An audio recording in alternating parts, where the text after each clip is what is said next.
하나님이 인간을 만드시고 이것은 인간에게 좋다, 이것은 인간에게 해롭다, 성경을 통해서 많은 말씀을 하셨습니다. 오늘 18절 첫 절도 마찬가지죠. 읽겠습니다. 시작. 여호와 하나님이 이르시되 사람이 혼자 사는 것이 좋지 아니하니 내가 그를 위하여 돕는 배필을 지으리라 하시니라. 하나님 인간을 만드셨어요. 그리고 혼자 사는 것이 좋지 않다. 하나님의 말씀이에요. 인간을 창조하신 하나님은 인간은 혼자 사는 건 좋지 않도록 만드셨습니다. 물론 수도사들이라든지 또 영성이 깊으신 분들은 독신으로 사는 분들도 계세요. 그러나 독신이라 할지라도 그들에게 동료가 필요하고 이런 교인 또 이런 교제가 필요합니다. 그래서 하나님께서는 혼자 사는 것이 좋지 않은 인간을 위해서 동물을 만드시고 또 인간을 창조하십니다. 먼저 하나님께서 동물을 만드시죠. 19절입니다. 읽겠습니다. 시작. 여호와 하나님이 흙으로 각종 들짐승과 공중의 각종 새를 지으시고 아담이 무엇이라고 부르나 보시려고 그것들을 그에게로 이끌어 가시니 아담이 각 생물을 부르는 것이 곧 그 이름이 되었더라. 그러니까 사람은 하다못해 동물이라도 같이 살아야 돼요. 그래서 애완견을 기르고 고양이를 기르면서 그 재미가 솔솔하지요. 그래서 하나님이 동물을 만드셨습니다. 그리고 아담 앞에 이렇게 끌고 왔을 때 아담이 이름을 짓는 그대로 써 있었죠. 아담이 각 생물을 부르는 것이 곧 그 이름이 되었더라. 그러니까 사람의 입의 권세가 대단한 거죠. 코가 기니까 코끼리, 몸에 얼룩이 있으니까 얼룩말. 아담이 한 말이 지금까지 그 이름이 됩니다. 그러나 인간은 동물만 가지고는 살 수 없어요. 인간은 동료, 인간이 필요한 존재입니다. 우리나라가 OECD 국가 중에 자살을 제일 많이 합니다. 그런데 아이러니컬하게도 5월 달에 가장 많은 사람이 자살합니다. 작년 5월에 1148명이 자살을 했어요. 자살할 때 여러 사람이 있는 데서 자살하는 사람은 아무도 없습니다. 혼자 있을 때 자살하지요. 인간은 혼자 있는 게 좋지 않아요. 그래서 인간을 한자로 쓸 때 이렇게 사람인변, 사람이 사람과 이렇게 서로 기대면서 도와가면서 사이간자 적당한 간격을 두고 혼자 있었다, 같이 있었다, 이렇게 밀당하면서 살아가는 게 이 건강한 인간살이의 모습입니다. 그래서 하나님은 동물을 만드신 이후에 이거 갖고 안 된다. 그리고서 아담을 위해서 배우자를 만들어 주시죠. 그리고 그 배우자를 만들어서 아담 앞에 데려다 놓습니다. 그러니까 아담이 이름을 짓죠. 23절입니다. 우리 한번 읽어보죠. 시작. 아담이 이르되 이는 내 뼈 중에 뼈요 살 중에 살이라. 이것을 남자에게서 취하였은즉 여자라 보리라. 우리가 이렇게 읽었지만 이게 노래입니다. 아담이 이제 하나님께서 갈빗뼈로 여자를 만들어 데리고 오니까 아담이 너무 좋은 거예요. 동물하고는 다르거든요. 자기 짝이 딱 앞에 서는 순간 내 뼈 중에 뼈요 살 중에 살이라 막 노래를 하면서 이름을 짓는 겁니다. 요즘 주례를 하다 보면 신랑 애들 중에 이렇게 노래하고 춤추는 애들이 있어요. 걔네들 보면 참 안 됐어요. 앞으로 어떤 일이 벌어질 줄 모르고 춤을 추면서 저것들이 앞으로 무슨 일이 벌어질 줄 모르고 하여튼 이 아담도 너무 좋아가지고 내 뼈 중에 뼈고 살 중에 살이고 그냥 천생연피다 이러면서 이름을 여자라고 줬어요. 우리나라 말로 남자 여자 좀 다르죠. 히브리 말로는 똑같아요. 남자가 이쉬, 여자는 이샤. 모음 하나 점 하나 차이입니다. 요즘 결혼식 때 축가로 많이 부르죠. 이쉬, 이샤에게 이런 찬송을 많이 부르더라고요. 그래서 이 남자와 여자는 이름도 똑같은 것처럼 동등하고 이렇게 균형 있게 살았어요. 24절, 25절 그 부부의 첫째 모습이 나옵니다. 시작. 이러므로 남자가 부모를 떠나 그의 아내와 합하여 둘이 한 몸을 이루죠. 한 몸이 된 거예요. 하나야. 이시이샤 동등되게 우리는 하나. 그리고 서로 뭐 부끄럼 없이 살아가는 25절에 시작. 아담과 그의 아내 두 사람이 벌거벗었으나 부끄러워하지 않아요. 서로 허물도 있지만은 그냥 서로 한 몸이 되어서 용서하고 풀고 그러면서 에덴 동산, 기쁨이란 동산에서 행복하게 살았어요. 성경이 여기서 끝났더라면 얼마나 좋았을까요? 아담과 이 남자와 여자가, 이시와 이샤가 에덴이라는 정말 최고의 환경에서 행복하게 하나님께 예배하면서 일하면서 살았더래요. 이러면 좋았을 텐데, 이 세상은 하나님과 나만 있으면 좋은데 뱀이 있습니다. 뱀은 사탄이죠. 이 사탄이 이 가정을 파괴하려고 들어옵니다. 여러분이 알다시피 이 여자가 선악과를 먹고 이 가정이 이제 무너져 내리죠. 그때 남자 아담이 여자의 이름을, 호칭을 바꿔버립니다. 그러면서 이 가정이 와르르 무너져 내립니다. 창세기 3장 20절입니다. 읽어보죠. 시작. 아담이 그의 아내 이름을 하와라 불렀으니 그는 모든 산자의 어머니가 됨이더라.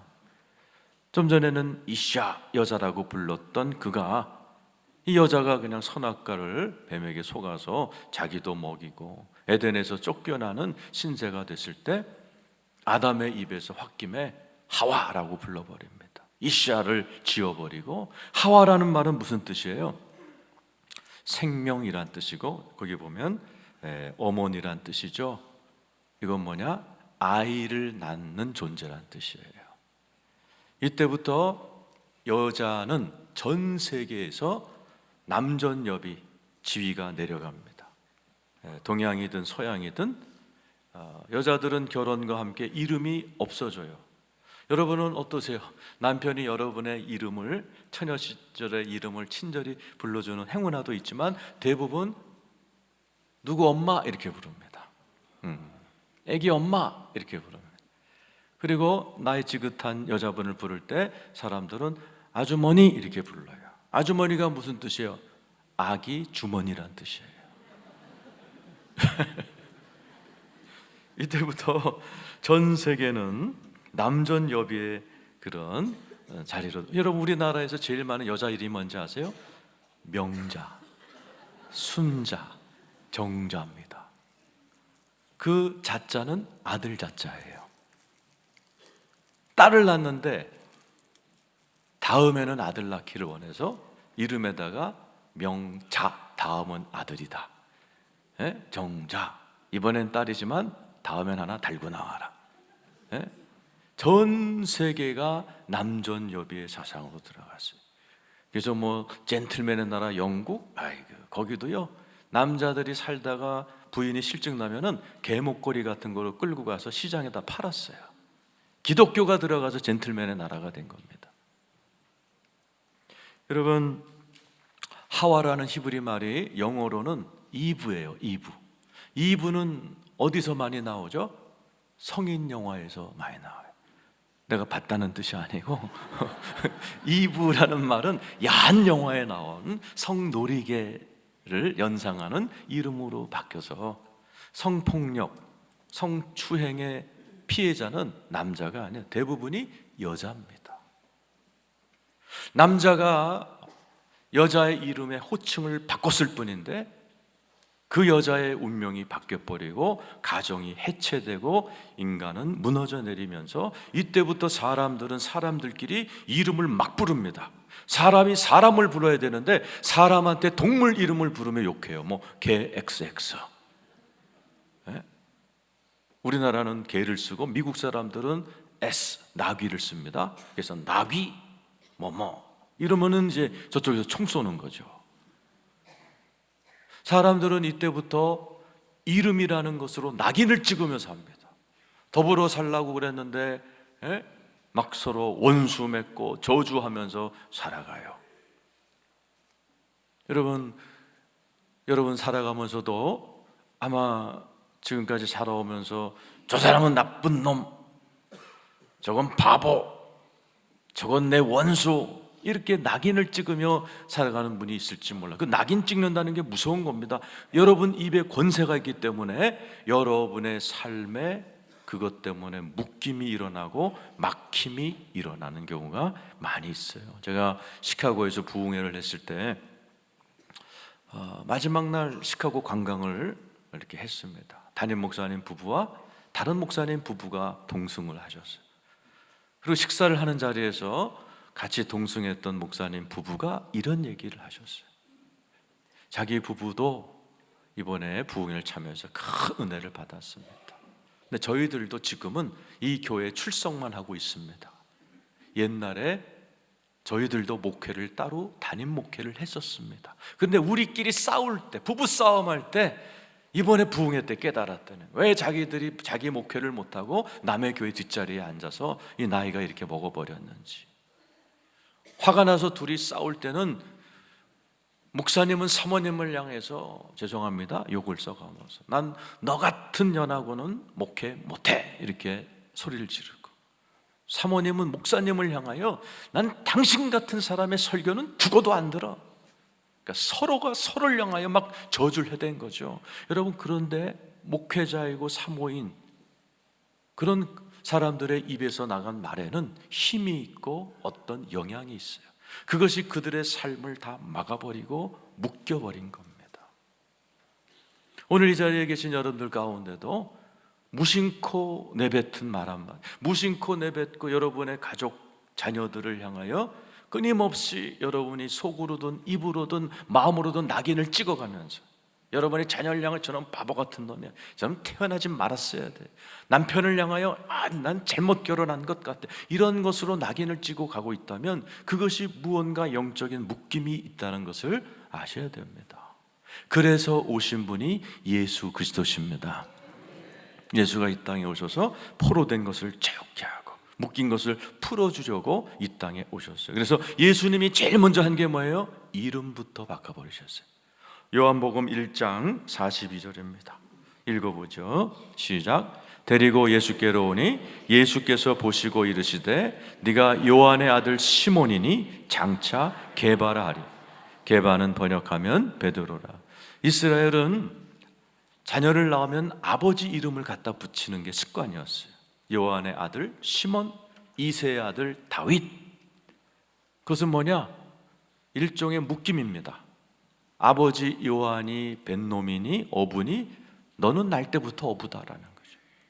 그러니까 지금 이 요한의 아들 시몬, 나중에 베드로가 된 이 사람은 지금 예수님과 동갑이에요. 한 30쯤 됐을 때까지 나는 우리 아버지가 어부, 할아버지도 어부, 나도 어부, 내가 아들 낳으면 우리 아들도 어부, 손자 낳으면 손자도 어부. 이게 좋은 게 아니에요. 태어나면서부터 그냥 묶여버리는 거죠. 근데 예수님이 이 요한의 아들을 처음 만나자마자 한 말이 안녕하세요, 어디 출신이냐, 밥 먹었냐가 아니었어요. 이름을 바꿔. 첫 마디가 네 이름을 게바라 하리라. 이름 바꿔버리는 겁니다. 그 이름이 그렇게 중요하기 때문에 그래요. 장차 이 사람이 뭐가 되죠? 게바, 베드로가 되어 영적 지도자가 되고 초대교회 최초 담임 목사가 돼버려요. 우리 예수님은 항상 어떤 사람을 만나서 그 인생을 고칠 때에도 이름부터, 호칭부터 바꾸셨어요. 누가복음 13장 12절입니다. 시작. 예수께서 보시고 불러 이르시되 여자여 내가 내 병에서 놓였다 하시고, 18년째 귀신 들려 허리가 꼬부라진 여인에 성령님이 임하면 펴집니다. 팔자도 펴지고 몸도 펴집니다. 이번 철야 예배 때 막 내 몸이 막 쫙 펴지면서 내가 찬양을 한 느낌이, 성령이 임하면 막 펴집니다. 그런데 귀신이 임하면 꼬부라지는 거죠. 이 여자는 18년 동안 꼬부라진 여인이죠. 그 여인을 치료하실 때 우리 주님이 안수기도도 하기 전에 제일 먼저 한 게 호칭 바꿔준 거예요.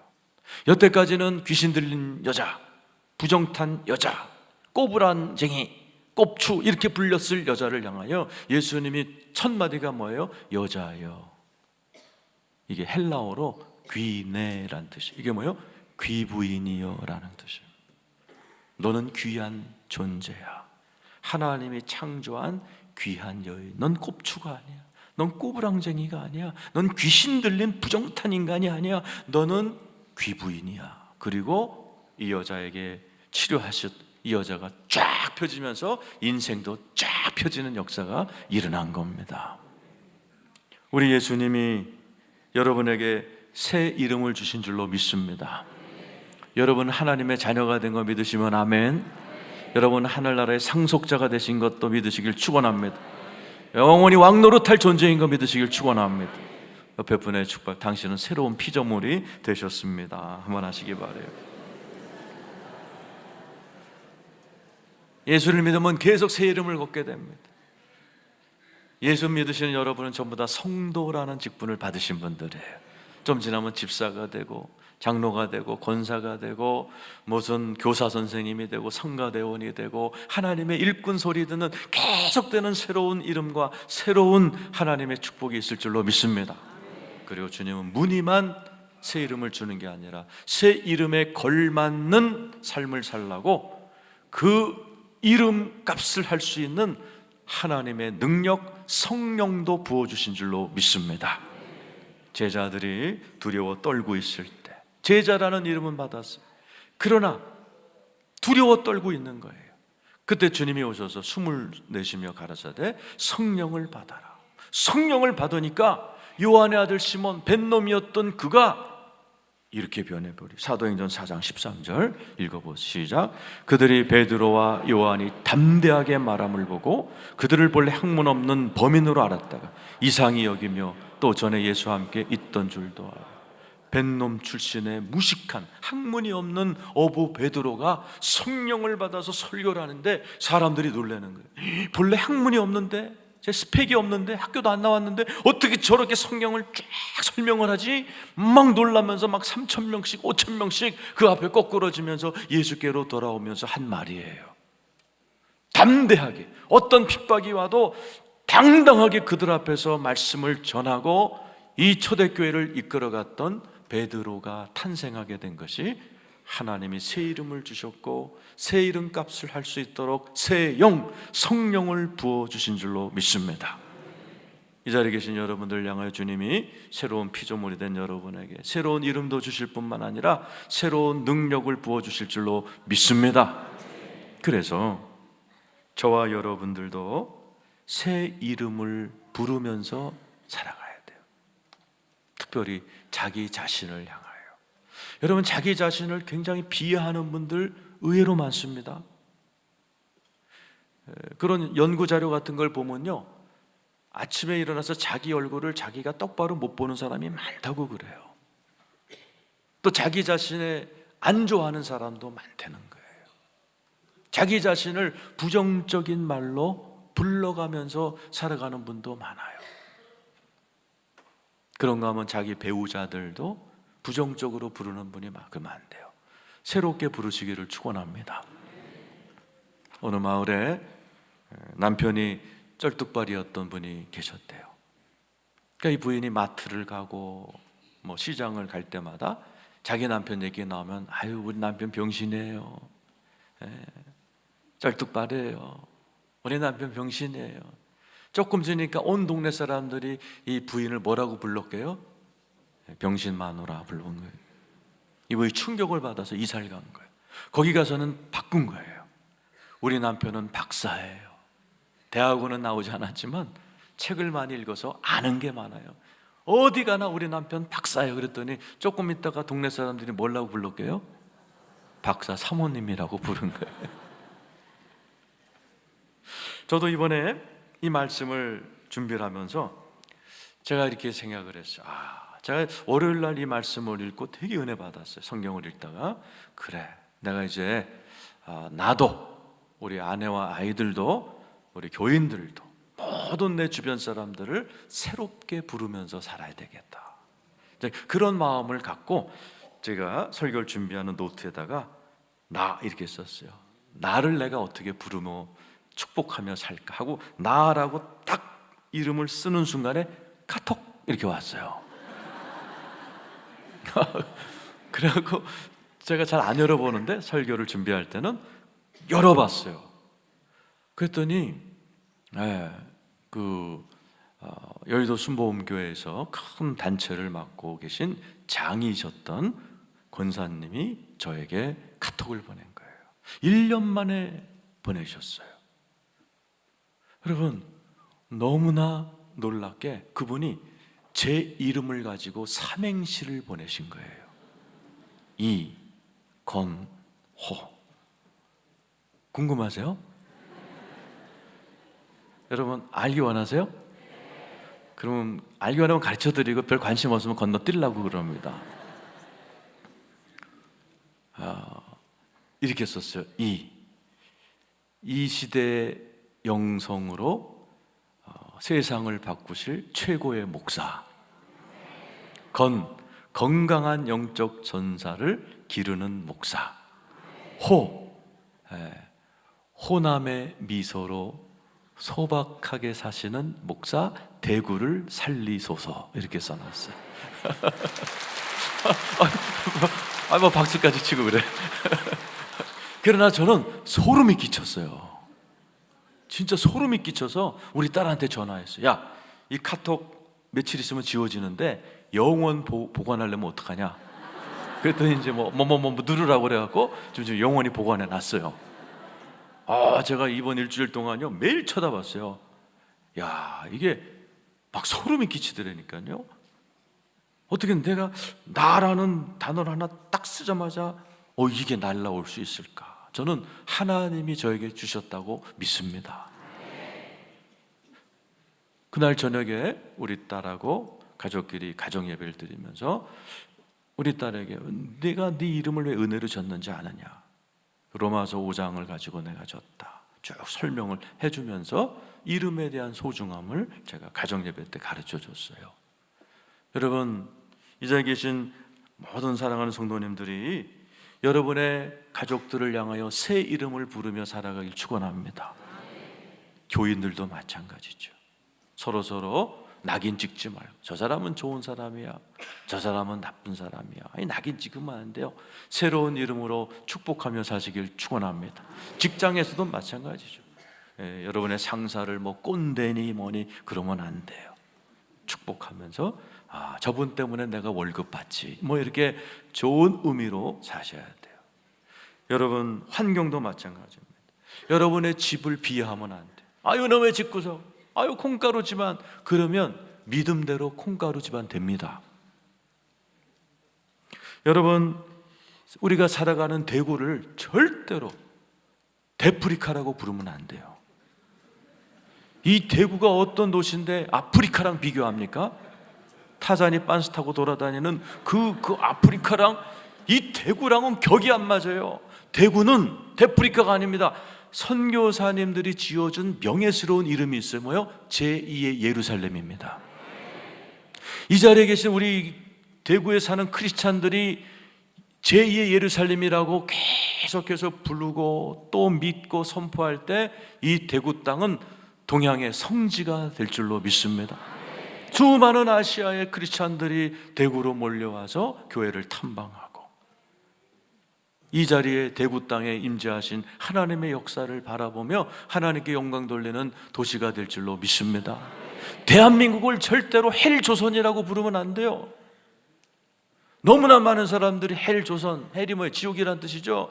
자꾸 헬조선 몇 천만이 그러니까 진짜 우리나라가 경제가 좋아하는데 막 떨어지고 있고 애를 안 낳기 시작하고 진짜 사람들이 막 이제 이민 가고 싶다는 말이 나올 정도로 너무나 이상한 나라가 되어버렸어요. 아니에요. 우리나라는 좋은 나라입니다. 하나님이 선교 대국으로 쓰실 믿음의 나라입니다. 기도하는 민족입니다. 우리가 우리를 지키며 이름을 우리가 긍정적으로 선포를 해야 돼요. 문제도 마찬가지입니다. 여러분에게 문제가 찾아올 때 아이고 나 망했다, 아이고 이거는 죽을 문제다, 그런 분도 계시지만 이번에 책 한 권을 제가 보았습니다. 암 2개를 완치하신 분이에요. 서울대학 병원장이십니다. 한만청 원장님이세요. 이분은 간에 14cm짜리 간암 4기이셨어요. 그래서 폐까지 전이가 됐어요. 이분이 책 제목이 뭔지 아세요? 암과 싸우지 마시고 친구처럼 지내세요. 이분이 암과 투병하면서 어느 날 문득 내가 왜 암과 싸우지?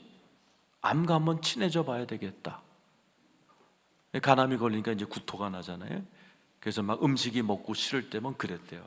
아이고 이 간암한테, 아이고 이 친구가 오늘 악동짓을 하네. 그래도 먹여야지. 그리고 밥을 먹었다는 거예요.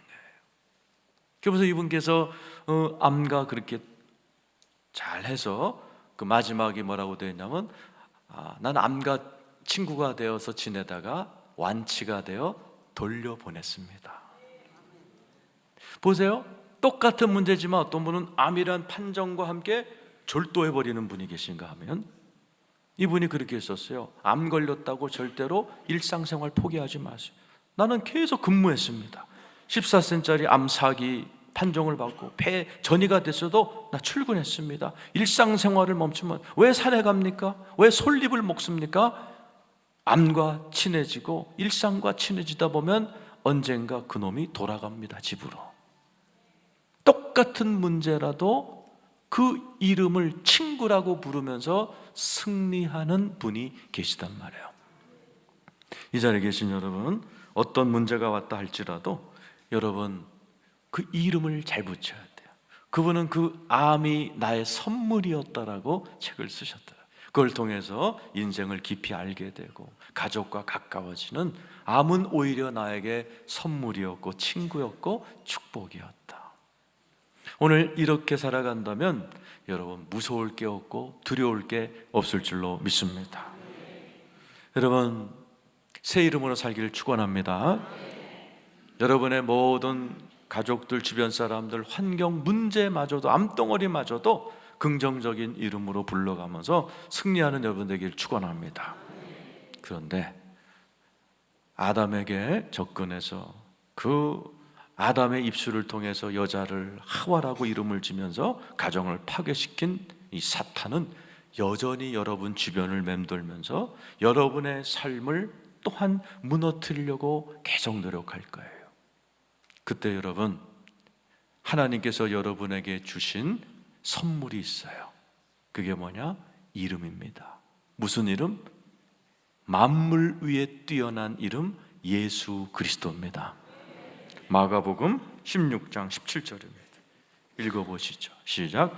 믿는 자들에게는 이런 표적이 따르니 곧 그들이 내 이름으로 귀신을 쫓아내며 새 방언을. 내 이름이 예수의 이름. 예수의 이름에는 권세가 있는 줄로 믿습니다. 여러분 문제가 왔을 때 예수의 이름으로 대적하기를 축원합니다. 예수의 이름으로 기도하기를 축원합니다. 예수의 이름을 높이시기를 축원합니다. 그때 성령님이 여러분에게 힘을 주실 줄로 믿습니다. 누가복음 11장 21절 22절입니다. 시작. 강한 자가 무장을 하고 자기 집을 지킬 때에는 그 소유가 안전하되 더 강한 자가 와서 그를 굴복시킬 때에는 그가 믿던 무장을 빼앗고 그의 재물을 나눈. 강한 자가 나와요. 귀신의 역사입니다. 여러분의 인생을 망가뜨리려고 오고 여러분의 입술을 부정적인 말로 서로 저주하게 만드는 악한 영이 여러분의 각각의 오들락 뭘로 이겨내요? 더 강한 자 예수 그리스도의 영 성령으로 제압하고 이기시기를 축원합니다. 여러분의 삶 가운데 여러분에게 문제가 오고 암이 찾아오고 여러분 삶 가운데 뱀의 공격이 찾아왔을 때 예수의 이름으로 승리하길 축원합니다. 성령의 권능으로 이기시길 축원합니다. 이거를 이기는 자라고 그래요. 그렇게 삶을 이기는 자에게는 하나님께서 하나님 나라에 갔을 때 새 이름을 주시겠다 그랬어요. 여러분 천국에 가면 하나님이 내 이름을 뭐라고 부르실 것 같으세요? 제가 생각할 때 이 건호라고 저를 부를 것 같지는 않아요. 미국에 가면 미국 사람들이 제 이름을 발음을 잘 못하더라고요. 건호 이 발음을 잘 못해서 데이빗 리로 제가 공부를 했어요. 천국에 가면 하나님이 나한테 무슨 이름을 주실까 궁금해요. 근데 야마모토상 이렇게 일본 말을 할 것 같지는 않고 뭔가 있을 것 같아. 뭔가 근데 아직은 모르겠어요. 하나님이 이 땅에서 이기는 자에게는 새 이름을 준다. 요한계시록 2장 17절 읽고 마치겠습니다. 자 시작. 귀 있는 자는 성령이 교회들에게 하시는 말씀을 들을지어다.